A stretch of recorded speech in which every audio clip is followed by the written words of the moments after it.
Bauer's House podcast, episode 13. And my guest today is a drummer and host of the Explicit Materia podcast. You can catch him live on Twitch every Monday at 12 p.m. Central. Please welcome WiseDrums. Thank you, Mr. Bauer. I appreciate you having me on. Yeah, man. This is going to be random, but I always like to kind of kick off the show with like a nice random question. I love it. Let's go. I'm here for it. Do you happen to have a fear of bears by any chance? Oh my god. Uh, it's funny.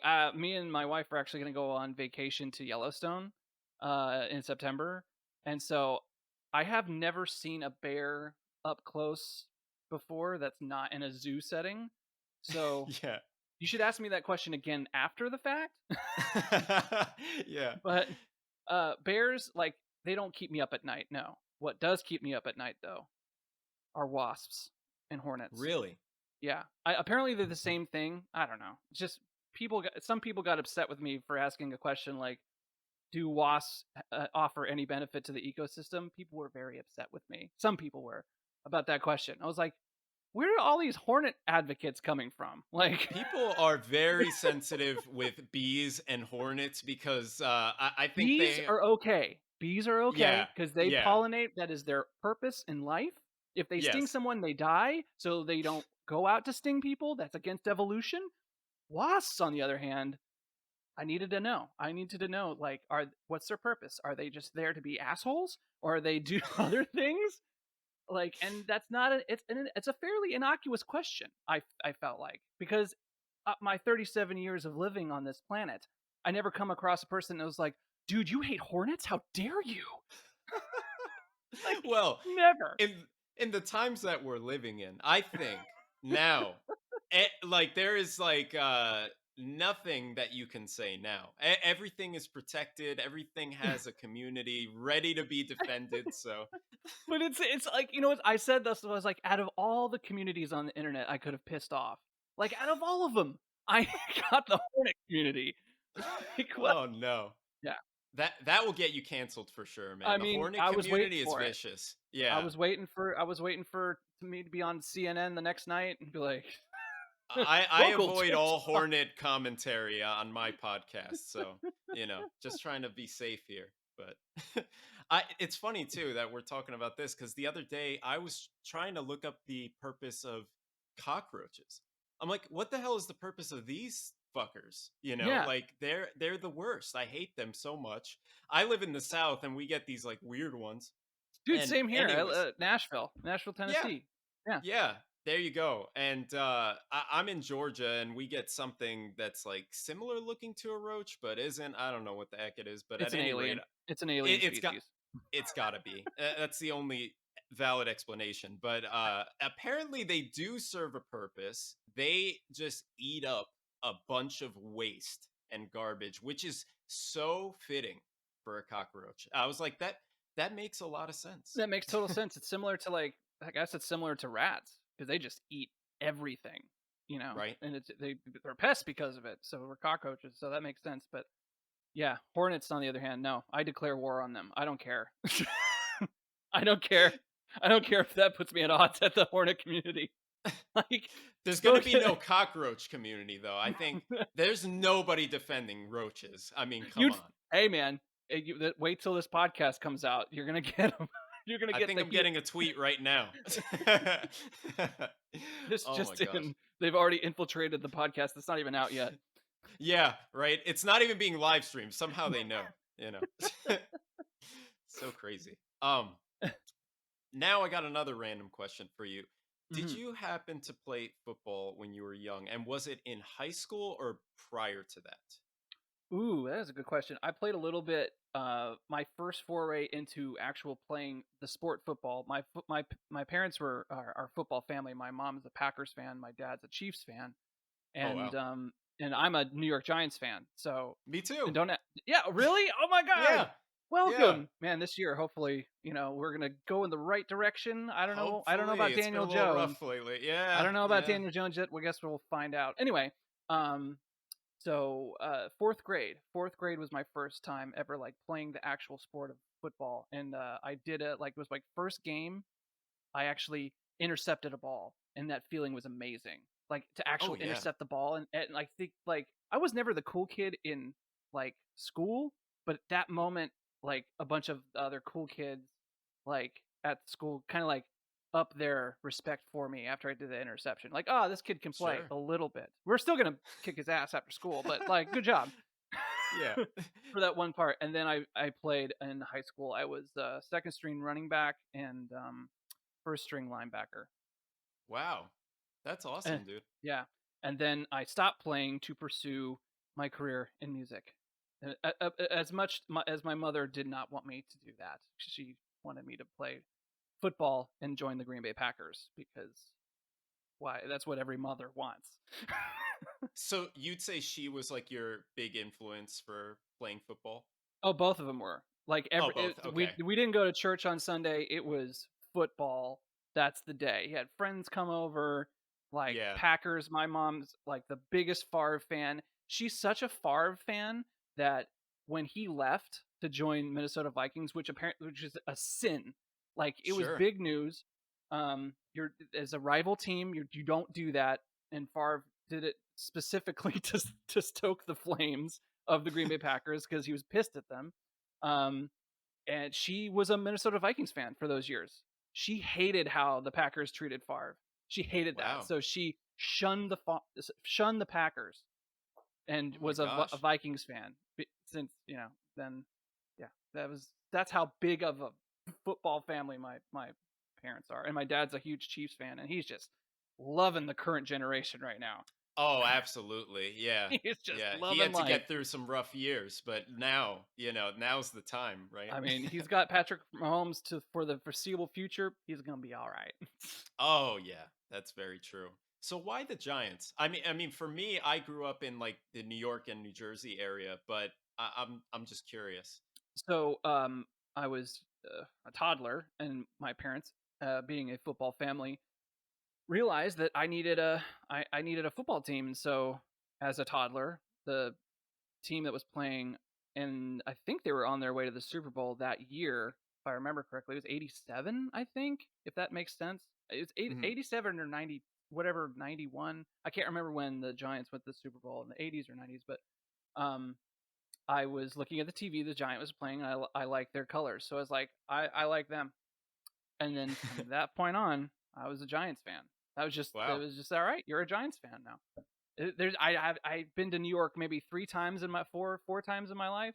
Yeah. That's it. There's no I don't have any special connection to New York. It's just they've just been that's my team.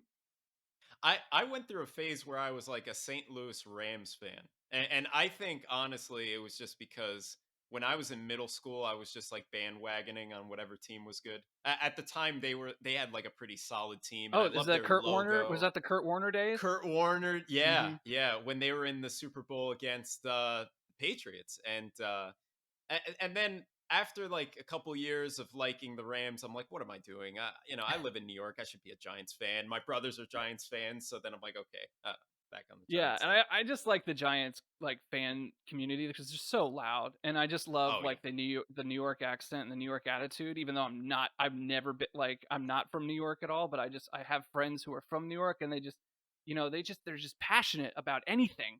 I have a yeah. friend, his name is Lou Vecchio. He plays for New Politics, and they're from New York. Actually, two of them are from Denmark, and then he's from New York. But he just like he'll bring out that New York accent, like, "Hey, Yeah. what are you doing? Um, Hey, like, and it's just I love it. I love it. my New York accent definitely comes out, and people in the South will definitely make it a point mid conversation to me that it's like coming out when I say certain words. Like quota and coffee. Quota, yeah, like when I go up to him and I'm like, I'm walking here, things like that. When you almost get hit by a taxi, you get flashbacks from New York. Yeah. Hey, Oh my gosh, exactly. But what was I gonna say here too? Speaking of Warp Tour, I definitely wanted to ask you about that. What was that like touring Warp Tour? Okay. Well, for those, so when you go on a regular tour, there's a common misconception that the bands like to just like, party all the time and go and visit the city and stuff like that. That's not how it goes. Like, you have a very specific window to get to the venue, and once you get to the venue, you don't have a lot of time to go out and party. Like, Right. and you're also too tired after the show to do that. It's depending on how old you are. If you're like 18, yeah, you probably, go a little crazy. But at that time, we were in our late 20s. And so, on a regular show, you don't have a lot of room to do it. On Warp Tour, you have nowhere to go. You are there at the location until you get back on the bus that night to go to the next location, play the next day. And you don't Yeah. know your set time. You don't know your set time until that morning. So Oh they wow. post each band's set time every morning at 9 or 7 in the morning, and the earliest that you would play is, I believe, 10 o'clock in the morning. And so there's nothing to do besides walk around the grounds or wherever, the park or wherever you are, hang out the bus and drink a lot. Sure. Or not. What's interesting about Warp Tour is that they had like it was awesome because they had catering every day, and it was just kind of like it was a band camp. It was literally band camp. Just walking around and meeting all these other bands, and it's kind of intimidating at first because there were some big name bands like the Used play there the same time we played, like Guar played, um, just a bunch of other amazing bands that I grew up listening to, and I'm like, oh my god, I'm here with this is amazing. Yeah. Um, and so, but there was also like uh uh what is it? Not AAA. It's not AAA. Something anonymous. What is it? For drinkers have Oh, problems. AA, right? AA. Okay, it's not Yeah. AAA. It's AA. Yeah. So Yeah. they had AA at Warped Tour too, because it's just a bunch of bands, and people who in bands often have issues. So it was really Right. cool that they would have meetings posted, like, hey, we're having a meeting today. Get your buddy and stuff like that. So I thought that was Wow. pretty like interesting. And it's because I'm finally on tour after years of dreaming about this moment, and I'm thinking, you grow up watching like Motley Crue and Metallica and the just shenanigans and the craziness, drugs and nothing like that. There was a magic table that people would play at. Like, Oh we're my just all a gosh. bunch of nerds that happen to be musicians. Right. And so it was like just super fun. It was just a really fun little tour. A little trying at times because you're literally, that's what you do. You wake up, you play, hang out, go back to sleep, ride the bus that night, wake up, do the same thing over and over until 2.5 months. So it's cool, but it could be like there were times I'm just like, okay, I'm getting a little tired. Yeah, I can imagine. And your wife got to tour with you, right? Yeah, she got to come. She got to come 2 times out of that whole 2.5 month. She got to come out for a week or two each time, so she got to experience it. Because when I was on the like when I went on the road and she was here, it was, I would tell her like, yeah, we're just having a few drinks, and that I was telling her I was drinking a lot, and like, she didn't know, she wasn't experiencing what I was doing because literally there's nothing for you to do. You play your show and that's it. There's Yeah. like, I mean, they have a barbecue at every night, and then that's you just hang around. There's nothing else to do. Um, and so she was like, "Babe, I'm a little worried about you." I'm like, "Babe, I there's no other way for me to explain it to you. What you will understand when you get here, okay?" And Yeah. so when she finally arrives and she's like, she finally gets it. Like, oh, I totally understand now. This is you just hang out all day, and Right. it's with the same group of people over and over and over again, and you can't leave the grounds. You can't do anything. So we're like, well, here's a beer. I go, okay, this will make everything entertaining. Sure. Yeah. That's awesome. That's cool that she got to experience it firsthand. Yeah, all of the I was well, we are none of us were married at the time. But she was my fiance at the time. I asked her to marry me before I went on that tour. Oh wow. And yeah, it was yeah. Did you have like something special like planned for your I did. proposal or I anything? Yeah. probably was. I had some like idea in my head, but I'm such an idiot. Like, okay, so my plan was I was gonna get the ring. Okay, I was gonna get the ring. And then after I have the ring in my possession, I'll figure out a plan. Okay, so my wife had to stay home from work because she felt ill that day, which was not a part of the plan of me getting the ring. Okay, because I Right. was planning. I had the day off, and she was going to work that day, but she had to stay home. So I'm like, crap. All right, so now I have to make up an excuse of me leaving the house. So Yeah. I'm like, hey, I'm going to go to Nate's house and pick up some drum equipment or whatever. And so I was like, okay, cool. She bought it. So I go and get the ring with a friend, purchase the ring, bring it back home, and this is why I'm such a bad liar, which is actually great for our relationship. Um, because she knows I'm not doing anything shady. Yeah. Because she'll know. um, so she, so I walk through, I walk through the door, uh, ring hidden in my back pocket, and she goes, "So where's the piece of equipment you were gonna get?" Fuck. So Oh now I'm no. panicking. So Yeah. now because I don't have the thing.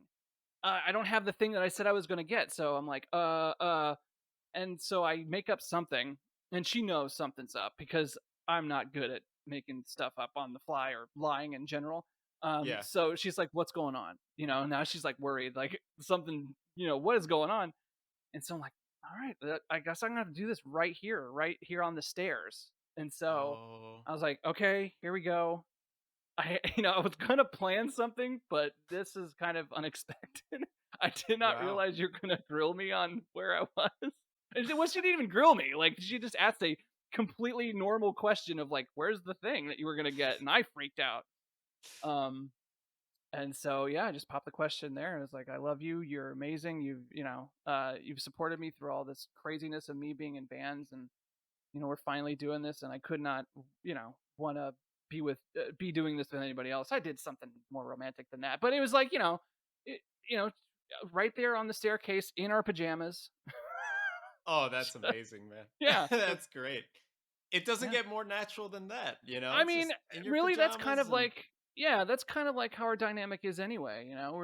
We've just been hanging out for God, since 2007. yeah, So that's how long we've been together. We've been married since 2014, but been together, for that long, and it's been easy. right. There hasn't been any crazy unnecessary expectations with a lot of relationships do. We just kind of like take everything day by day, and Sure. we're a great team, and that's what you need That's to be awesome. when you're in Yeah. a relationship. Absolutely. Yeah. I'm actually jealous of how you popped the question because for me, with my fiance, I had to do it in front of like 60 people at Oh her Jesus! surprise birthday party in our new house. So this was last August. I'm like shaking. Thankfully, like her sister was able to like talk me down and just get me pumped up and ready for it. And I just hate having to do anything in front of that many people. And but it was nice too because it was all her best friends and family. So I knew this had to be the day that I was gonna do it. Yeah, You know, I mean so that's quite brave of you.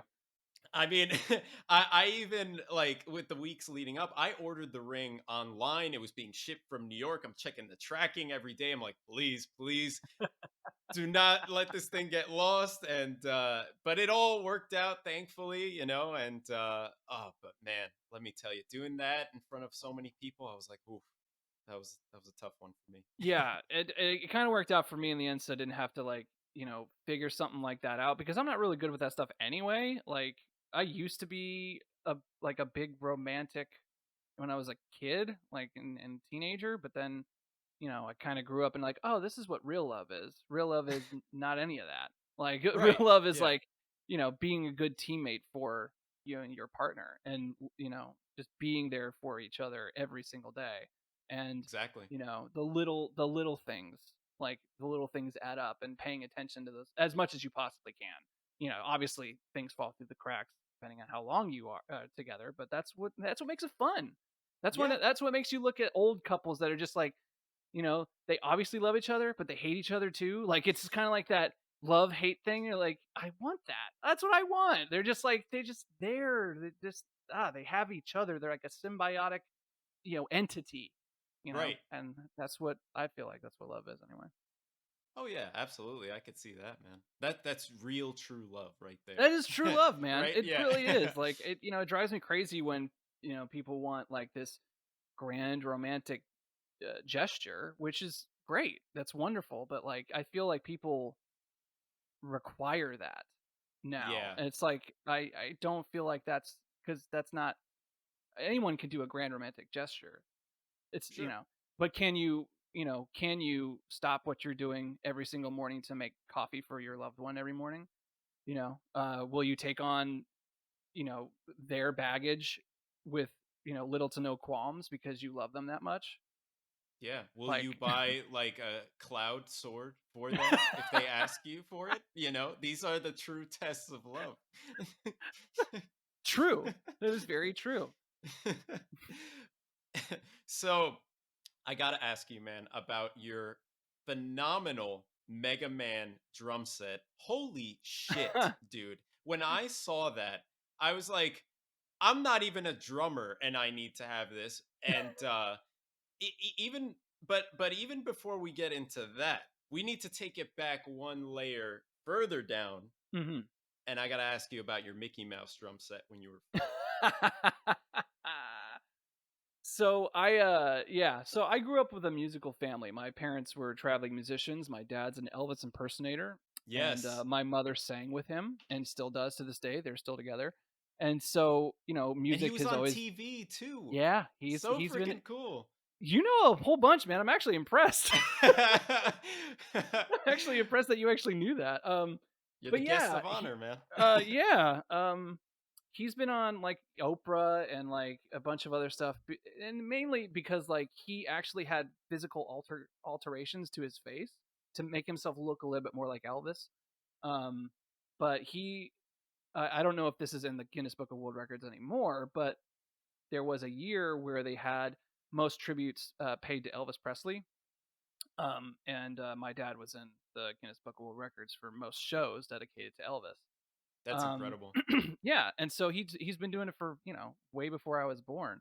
So anyway, my parents got me a little Mickey Mouse drum set, and I was just pounding away at that thing. And so my mom says that this might be just mom speak, like, oh, my boy is so special.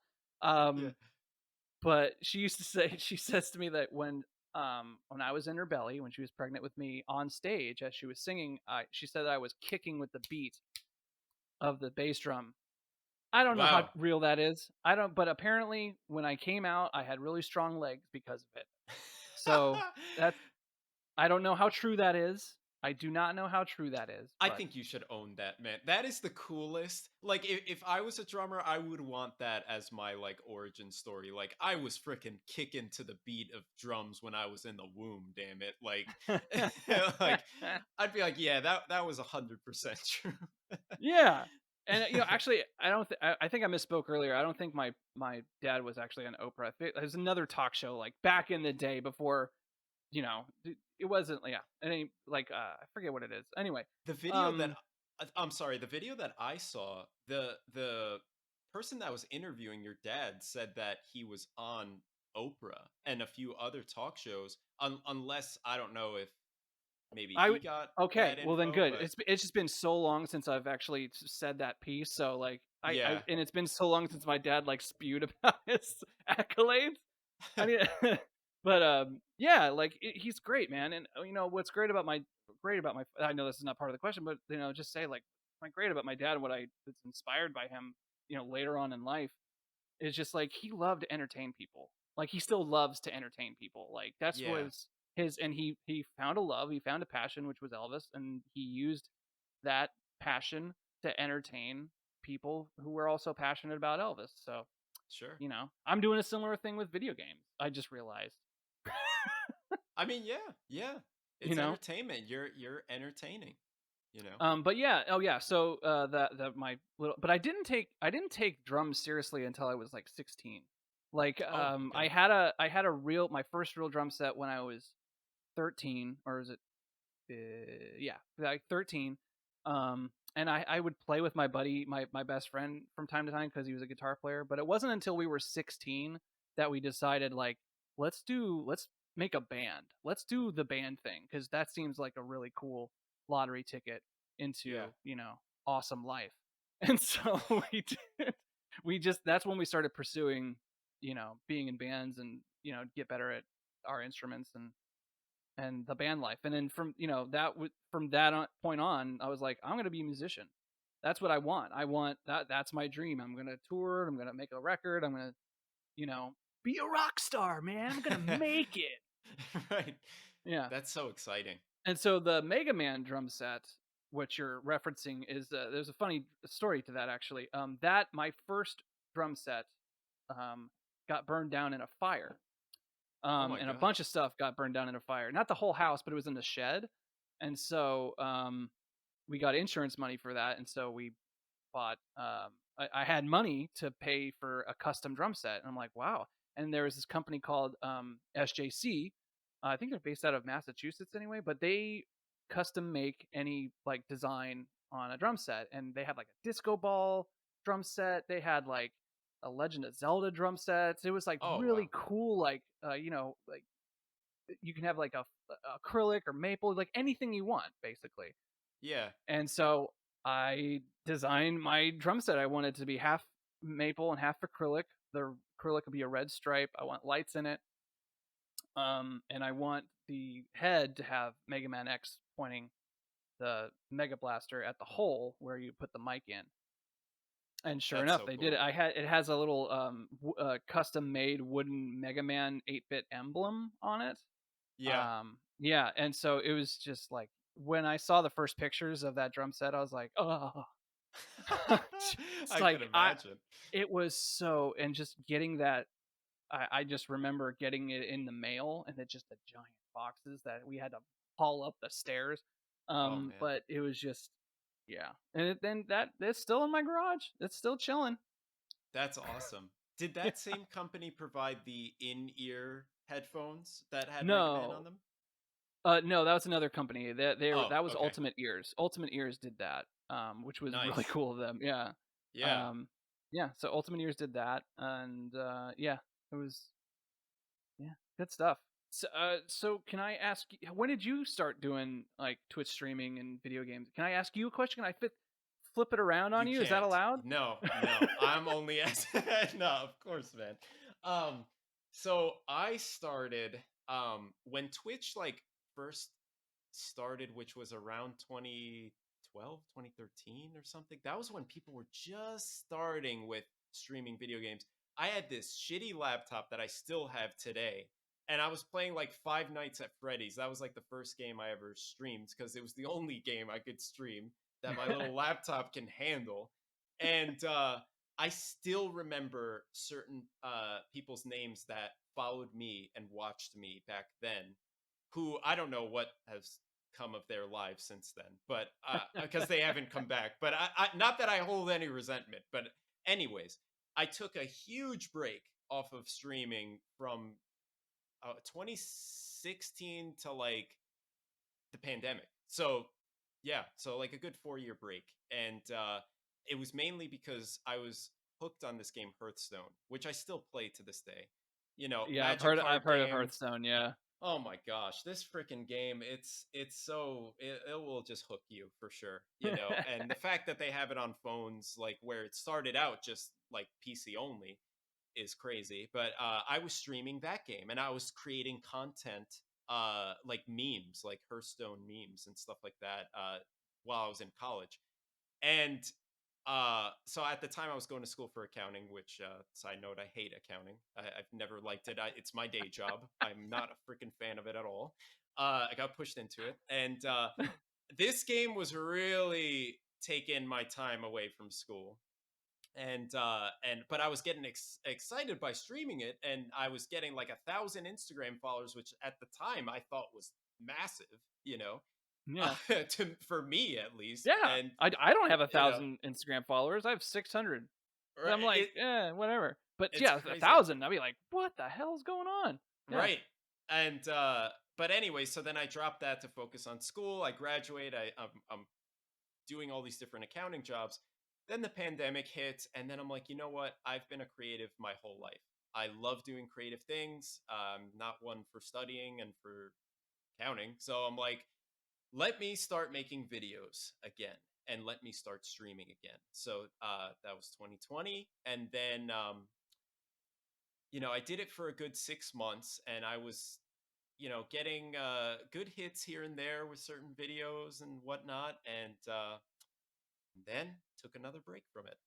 Uh, and then it wasn't until recently, like I want to say like 4 or 5 months ago, that I started back up again. So here I am now, and I've amassed this, somewhat of a following on TikTok, which I personally don't consider a lot. Others would probably consider it a lot.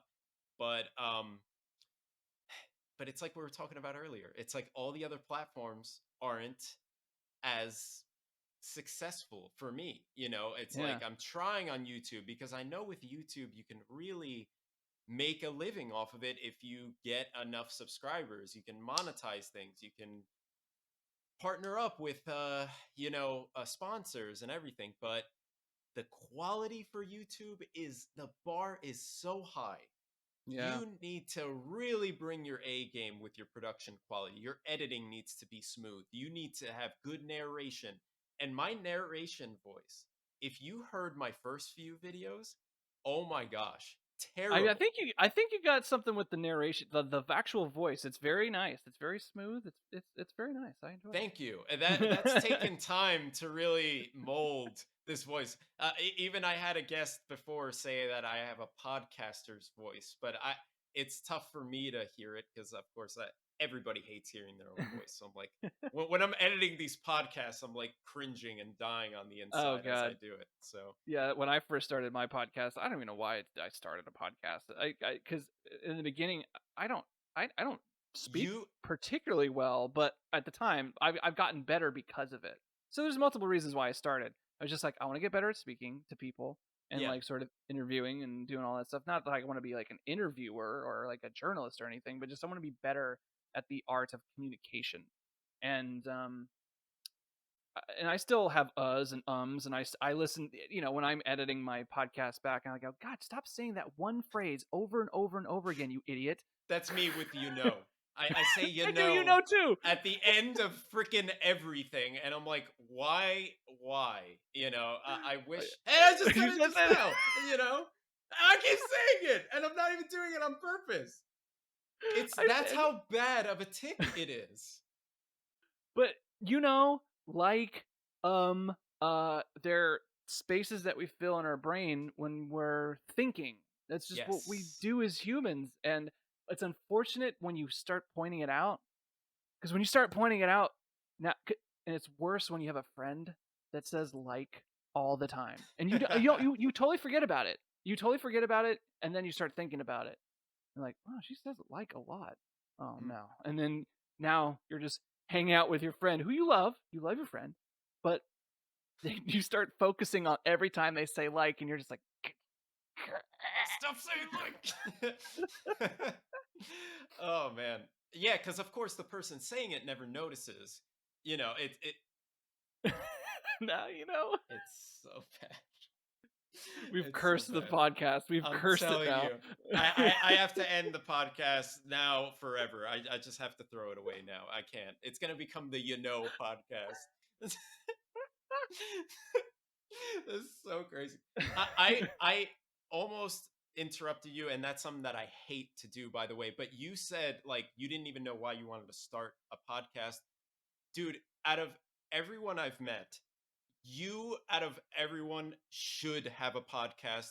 Oh, Dad thank you. Elvis is associated with Elvis. You're a freaking talented drummer. You've toured Warped Tour. You've done Cajun fan videos.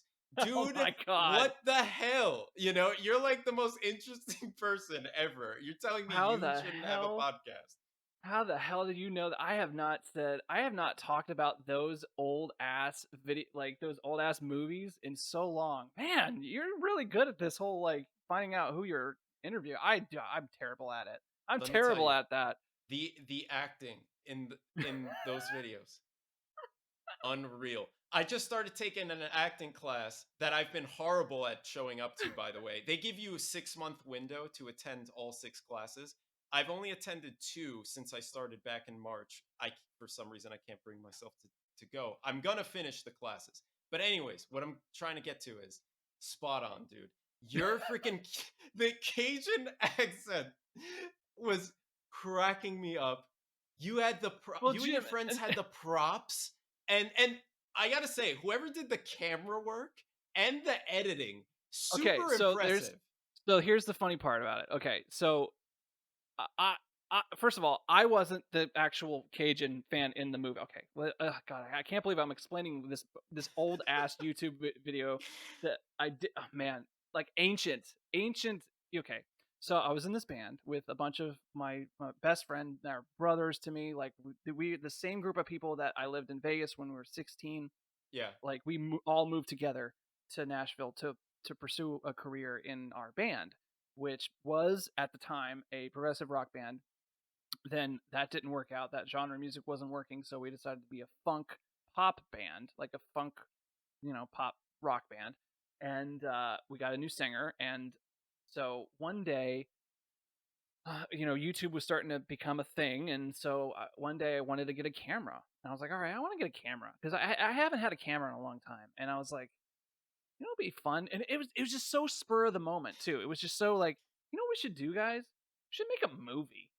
And they're like, yeah, let's make a movie. I'm like, okay. So literally that night, we no script, no nothing. We just went with the flow where the story was taking us. We were like, who's the villain gonna be? And they're like, who's the like? We should make it a scary movie. Like, yeah, let's make it a scary movie. And so we were like Scooby Doo kind of, you know, play on Scream, and but like, but we were in a band, so like, let's make it about the band. And so it was all on the fly. And we just drinking, having a good time. Our wives now wives, but at the time girlfriends were in the video, yeah, and so like because we were all hanging out, and so we're like, let's make a movie. So my wife is in it. My wife is in that movie, and she really didn't want to do it, but she gets a little bit more courage when she has a few alcoholic beverages. So the same, so I got her to be in the movie on camera.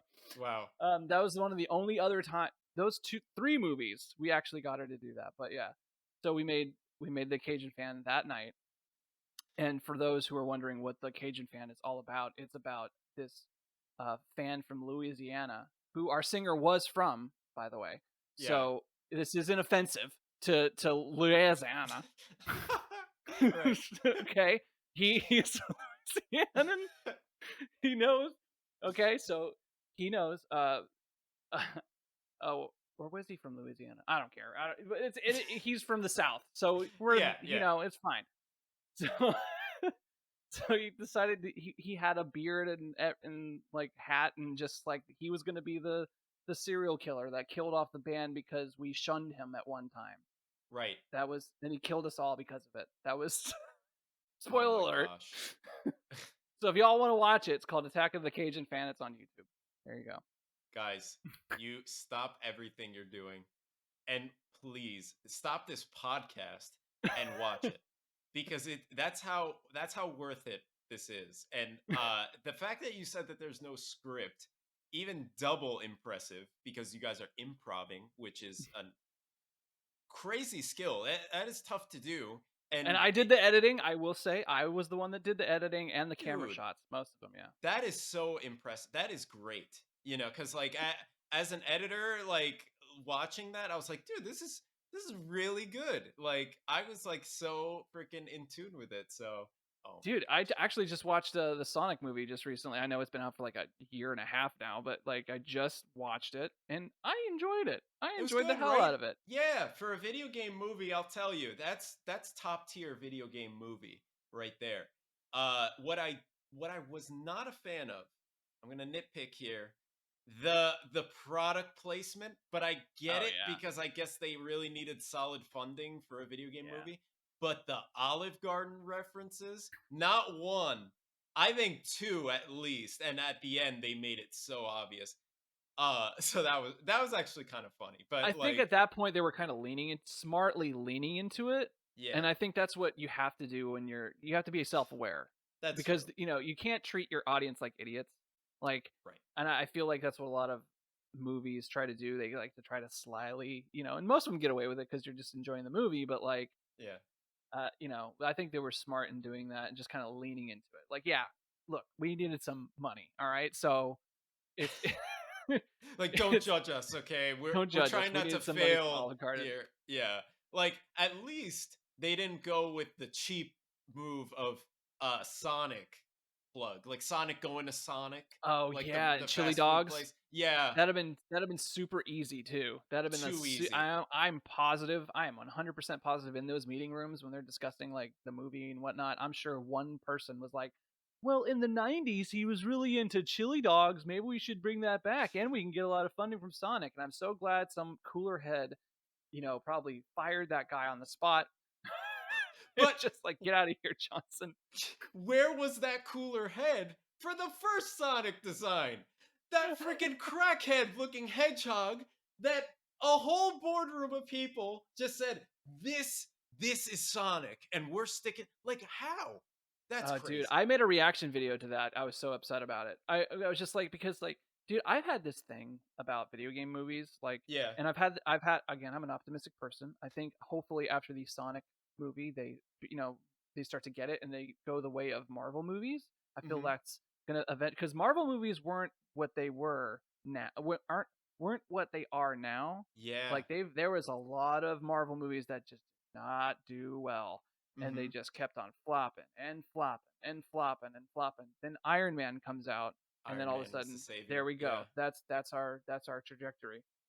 So I'm hoping that video game movies, in a similar vein, goes that direction. They actually start to understand the audience and Yes. they what we want in our particular films, Yeah. and hopefully that happens. But um, it's surprising to me that they actually listened. They actually listened to the fans and changed it when they didn't have to, especially at that point, because at that point the character was already made. They've already Yep. shot a lot of scenes with that Spent a CG lot of animation money. and Yep. spent a lot of money to fix it. And so, to their credit, they fixed it. And the second, he was great. Like he Yeah. was Sonic the Hedgehog. That was Yeah. Sonic what we all grew up with. That's what the Sonic that is what is currently being designed. It's like, and it drives me crazy when, and this is one of the fallbacks of video games and movies. It's like you have a bunch of writers and they have the source material. They do a lot of this in book movies too. Like they have the source material and then they decide to add things that they think is necessary for the script or whatever. And Right. it's just them. Like, I don't know if it's an ego thing. I don't know if it's like, an ineptitude of somehow of I understand that writing is hard and I'm not a writer. I get it. Okay, so I'm just a drummer. I don't even write music. I just drum over music that's already written. So you can bash me all you want, but like, it drives me crazy when they stray so far away from the source material and do stuff like design Sonic like a crackhead. They made him like so humanoid looking that it was just like this uncanny valley situation that I'm like, is this a hedgehog or is this a like middle-aged crackhead, from Yeah, God knows where, but what it is this. It's the money. Hollywood says, fuck the source material, or we'll give them little snippets of it so that they're mildly happy when they're watching it. But they're saying, how do we make this appealing to the general population that are going to watch Sonic or that are going to watch whatever Resident Evil movie, right. and we have to insert over the top action and we got to do all this crap because they are afraid that it's going to flop, but I Yeah, think that if they take that leap of faith and really, have fans of the game who are also writers and directors do the freaking movie, and yeah. because Well, And it doesn't have to be hard. It doesn't have to. I think they overthink it too. Like, Yes, okay, yeah, for example, I'll give you a big example, and one that I always bring up, and I don't care because I will not rest. I will not rest until this is rectified. yeah. Okay, listen to me, everyone. Listen to me right here. 5 Okay, people out there, listen good. Street Fighter, Street Oh my Fighter. gosh. Okay, Yes. doesn't have to be hard. You don't have to Right, go that deep into this. It's a tournament of fighters fighting in the street. That's it. You right. don't need to go. You don't need to reinvent the wheel here. It's just cool action, cool action scenes. You don't have to make someone a friggin' detective. You don't have to go. You don't have to do all that nonsense. Just like you got Ryu, you got Ken, you got Guile, you got Chun Li, you got Cammy, you got like okay, you got the main people, and you don't have to like tell their entire backstories because you don't have enough time. Make it a Netflix show. There you go. Then that way you can build the characters instead of Hey, like it would be so inclusive for a Netflix show. You have people of all different backgrounds, and Netflix is all about that, you know? You got people yeah. from that Street Fighter really had like the most diverse cast in a video game, down to showing their flags of what stage you were going to. So I feel like that would make for a solid Netflix series as their subscribers are Oh falling yeah. down recently. So Yeah. Well, it's only a yeah, matter of time. You can only grow so big. that's And true. Netflix, I feel like, is eating itself right now. We're going down a Big different time. path, but like there's only amount because other now just straight up uh, mo- uh movie production companies are having their own streaming service. And so Yes. when movie production companies have their own streaming service, then you're in trouble because guess what? They have the rights to all these different kinds of movies, like Yep. Paramount, for example. Mhm. Paramount was a movie company, to my knowledge. And I don't Yeah. know if they're owned by Time Warner or whatever, but like I don't know like the ins and outs, but like eventually it's going to go the same way that cable did, where channels are being replaced by streaming services. And Right. so, whoever owns the rights to whatever has their own streaming service, it's going to be on that streaming service. Or they'll For sure. sell it off to other streaming services just for like a short period of time, Yeah. just to make a little bit of money. And that's just how it's going to go. And so Yeah. now and so that's going to kill Netflix because Netflix's only thing now is original content. And they make so much of it that it's just you can't keep up. And Yeah. yeah, Yeah. they're It's eventually it's going to happen. They're going to do ads, and once they start to do ads, it's going to go down. That'll be the downfall of You it. may mark my words. If they start doing ads and they're already charging you 15 to 17 bucks a month, people are going to leave the app in droves. I'm telling you. Yeah, and Telling cracking you. down on password sharers. That they're digging their own grave at this point, you know? Like I don't know, I don't know what's going on there in those meetings, but at any rate, I want to go back to your original point of keeping it simple with Yeah. with video game movies. I totally get that. I totally understand that. But the problem is, like I said, Hollywood's going to be like, well, Dawson needs to have a drug problem. You know, he, Yeah, he's just got to one be, character that just totally doesn't like he's a Buddhist. yeah, he's, I picked He's probably the worst character to have a drug problem. But, you know, But that's so true though. They would totally do it. Like some producer that has like he only played like Street Fighter once because his kid had it, and he was like, I really like that guy with the stretchy arms. yeah. But we need more about his character. And what he's a Buddhist? Oh, that's not exciting. We need to give him some heroin. Yeah. What if they say, okay, he starts off as a heroin addict, but then becomes a Buddhist, and you know that's his big motivation to become a Buddhist. So that's the problem is they try to create these side stories, these dramatic situations to really hook in everyone, and then ultimately what they do is they just disappoint both the fans and the general population that will watch the movie. Yeah, and Um, I feel like what they did with the Sonic movie was brilliant. I don't. This mm, is what I mean. They didn't take it too seriously. It's funny. It's comedic. Like it's fun, and I yes. think they did a great job with the casting. I Yep. I feel like I don't know the actor's name, but John Ralphio as Oh Sonic was yes, perfect. yes. Like, I think his He's voice great. fits Sonic perfectly. Jim Carrey, come on, like, It's a knocks given. it out of the He's park Yep. because, like, that a crazy villain, Jim Carrey, done. That's all you need. I mean, and it was great, and it wasn't over the top, and it wasn't like it was fun. It was fun, and that's what Yes. and apparently the Pokemon movie was that way too. It was, yeah. I went to see that in theaters, and I wasn't like the biggest fan of it. I thought it probably could have been better, but still, for a video game movie, I'll say it was decent and it was Like headed in the right you didn't walk direction, away you know? hating Pokemon at that point. No, no. And the fact that they cast Ryan Reynolds, I mean, come on. That guy playing Pikachu, like how can you not watch that movie, you know? That's so like it makes sense and doesn't at the same time, but you're like, it's Ryan Reynolds. He can But it do no works wrong. and it somehow works and it's like great. But crap, what And to be completely fair to Street Fighter, yeah. I actually really enjoy the Jean Claude Van Damme one. That's just because anything that Jean Claude anything Jean Claude Van Damme, I'm just like, I'm in. He's so I'm in. likable. Yeah, he's a great oh my gosh. I like talk about great casting at that time. I mean, they got Raul Julia to play freaking what's his And name? Bison. And Bison, yes, freaking blanking out on the name. But yeah, I'm like, damn, That that's was a his. pretty You know what's sad? That was his last movie before he died of cancer. I know. Yeah, that That's was just super sad, sad. man. Such a And good I'm just and actor. he had I saw an interview on the set of that because it was one of his last interviews before he succumbed. Um he was talking about how he had no He's idea what it was about. how his But kids like his kids loved were it. into it, Yes. Yes, I and his saw kids that were like interview. begging him to be M Bison.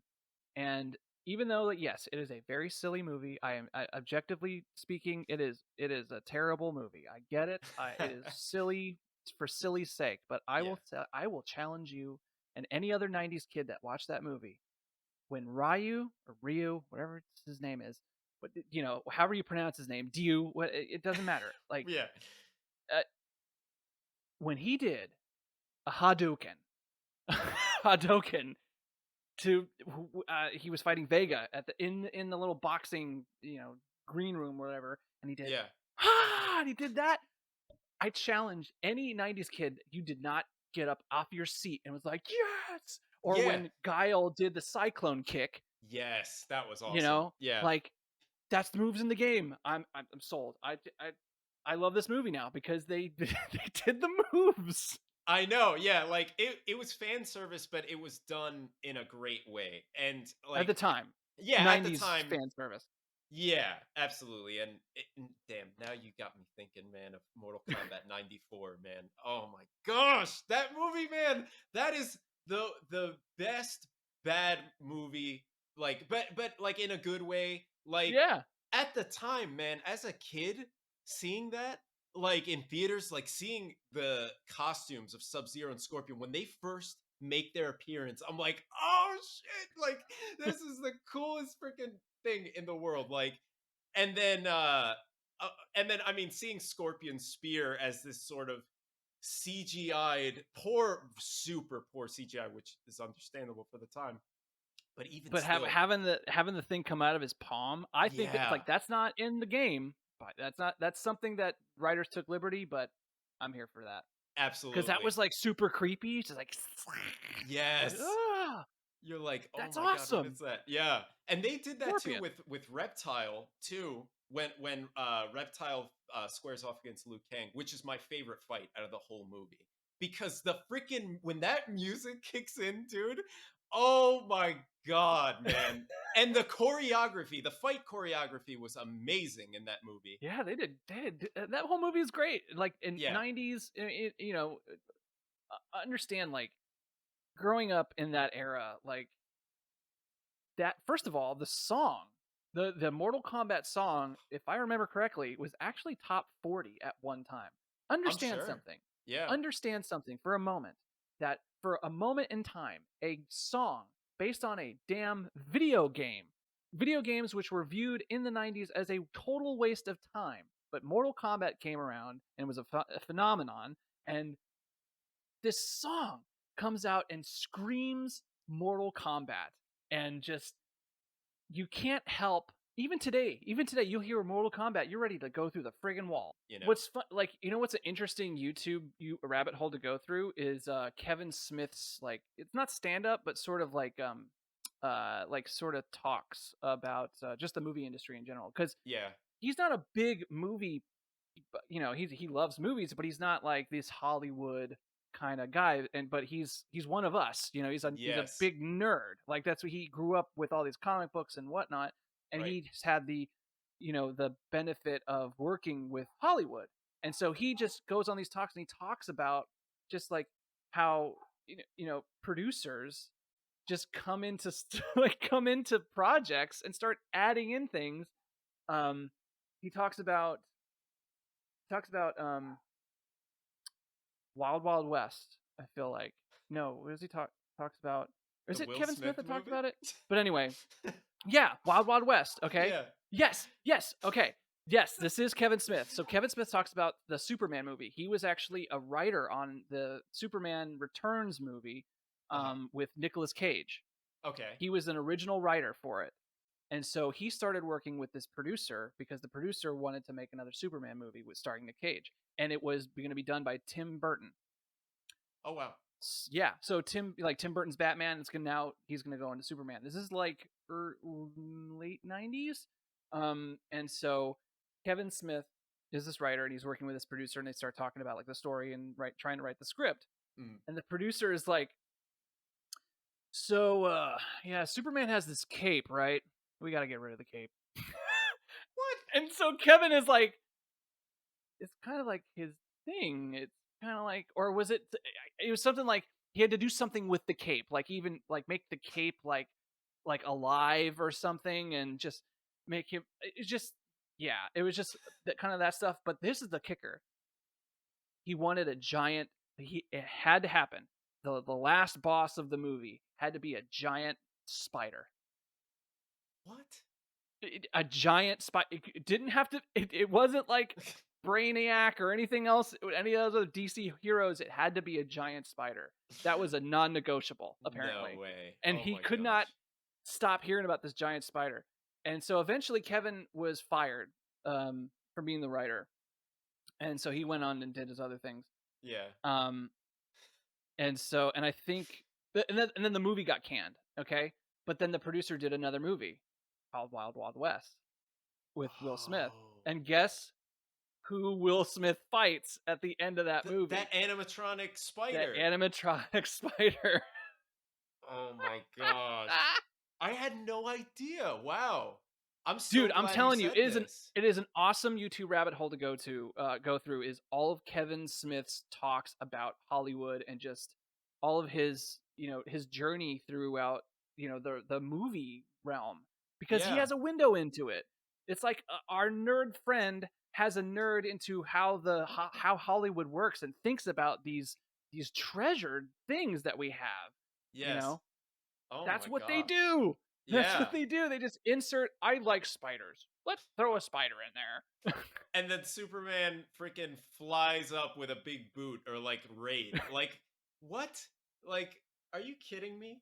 That's awful. Like the fact that he's that persistent to then put it in that even like the Wild Wild West movie, like that's what that became. Yeah, Oh my and gosh. and also there's an awesome documentary about that movie, Yeah. because it was gonna be a thing. There was ads about that movie, like Superman Returns, and Nicolas Cage was gonna be. He had grown long hair because Yeah. it was going to be the saga of his death, but him returning. So like it was going to be that whole storyline. But with Tim Burton directing it, that'd be a very interesting and dark, weird Superman movie. Could you Um, imagine a Tim oh Burton yeah, Superman movie? Like it would uh, be like freaking gory and like dark and gritty. it'd Like it be would be dark and weird. awesome. And Yeah. when you watch the documentary, you realize like that's what this it was going to be like, kind of whimsical, dark, similar to how the old Batman movies were, but it was going to be Superman. Yeah. So That yeah, would be, oh my god, that would be so cool. yeah, it Like was a great documentary. wasn't Deadpool like the first R-rated superhero movie? Or I could I be totally off on that, but I don't think the first, but I think one that was the most successful. The most Yes, successful rated R superhero movie. because it Because really I pushed wanna boundaries say there. that Punisher was a rated R Oh movie. yes, I forgot about I think Punisher. all the Punishers were rated R because, like, with the Punisher, you kinda can't help but be You rated can't R. have like a G-rated Punisher. You can't have a even PG-13 rated. I mean, he just kills people. That's what Yeah, his thing is. Like he's like Dexter. Like he's like a yeah, Dexter, except for not the old like maniacal "I want to slice you open" kind of thing. But right, he will if he has to. right. Yeah, you'd think a guy named Punisher, but Which oh my by the gosh, way, also great show by the way on Netflix. I think they did a fantastic job with with the Punisher John show. Bernthal, Oh yeah, like he's what a a great great actor. That casting. guy.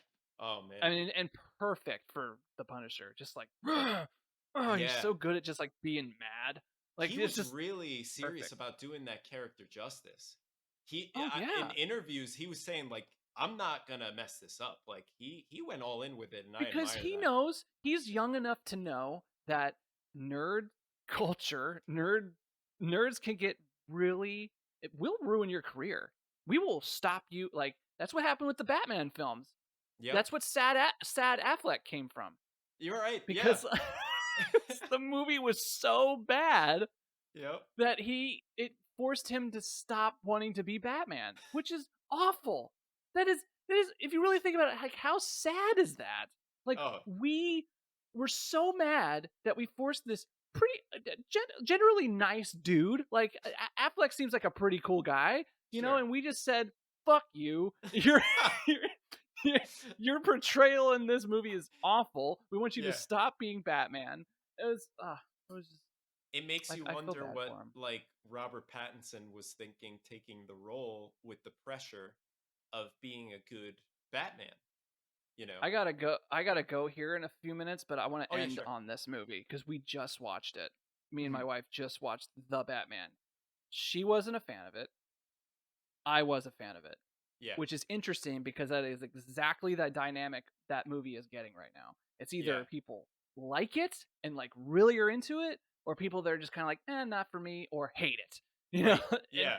and that dynamic is interesting to me because you don't really hear that. You either love it or hate it. It's just Right. like, you know, I feel like that movie, spoilers, by the way, spoilers for the Batman, Yep. okay? We are getting into spoiler territory. I feel like that movie did that particular moment in time for Batman justice Hmm. and vengeance. Um, Yeah. Right. Exactly. That was I had to perfect. throw that in there. Had to do it. Yeah. I had to. Because like they tell you right at the beginning of the movie like he's only 2 years into this whole Batman thing Yeah. and people do not trust this caped crusader kind of guy and like he's still feeling the mental effects of not seeing his parents die and the post traumatic stress that is he's turning this whole like vengeance thing and that's what Batman was like he was vengeful like that was his whole thing it's like I'm going to forcefully fix this city by beating the hell out of every criminal organization I possibly can and screw Bruce Wayne, Yeah. you know? And I love that. And like Robert Pattinson plays emo pretty damn well. Hmm. And so for that particular moment in Batman's life, I think that's perfect. Like that's because that's an emo like yeah, he saw his parents die. Yeah, he's gonna be a little quiet. Right. Yeah. I think he's gonna have a few issues. So. Oh And my I gosh. liked his look. Like I liked his stare into the camera. Like Yeah. you have to nail that stare. You have to because like he's just staring at like there's a deleted scene by the way on YouTube with him and the Joker. Watch it. It's awesome. Oh Because yeah. yeah, you see the Joker, what their version of the Joker is, and guess what? It's actually pretty cool. Oh wow. Yeah, it's pretty cool. But and his jawline's perfect. Gotta have the good. You gotta have a good jawline. If you notice, every Batman person has a very distinct jawline because Mm. that's all you see basically of him. Yeah. That's a But good yeah, point. I liked the movie. I did enjoy. Is it my favorite? I don't know yet. I need to watch it a couple more times because The Dark Knight is like the tops, right? Yeah. Like Yeah. that's just like it's gonna be hard to beat that. But I I feel knew it like the wasn't gonna top Batman that. Yeah. the Batman was like okay, like we're getting there. Like Yeah, I'm into this. Let's make it. Let's see another sequel. See what they do. definitely up there for sure. But yeah, it's like you said. Like I feel like I need to watch it like a few more times to really get a full like my full experience of it. You know. And but Shane, I'm so sorry. My podcasts usually end after 1 hour, and we have I'm hit sorry. 2 hours of it. No, trust me, this has been an amazing episode, and freaking had a blast with this one, man. And if you have anything to plug or promote, now would be Oh the time for yes. sure. So yes, follow me on TikTok, which is where I spend most of my time in the social media aspect of my life. Is TikTok, WiseDrums at TikTok, and follow me on my Twitch channel. It's also WiseDrums at twitch.tv. My YouTube channel, WiseDrums. I have my podcast on there, Explicit Materia, which I interview and talk to a whole bunch of content creators. Which I'm glad to have Alex on here soon. Hopefully, he will reciprocate Uh, the invite. a And hundred yeah, percent, man. I am. Thank you so much for having me on, man. This has been a blast, and it's been fun, man. I really appreciate it.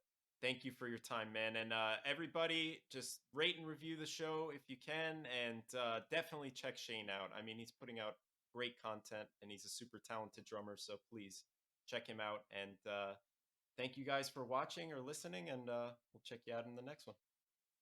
Bye now.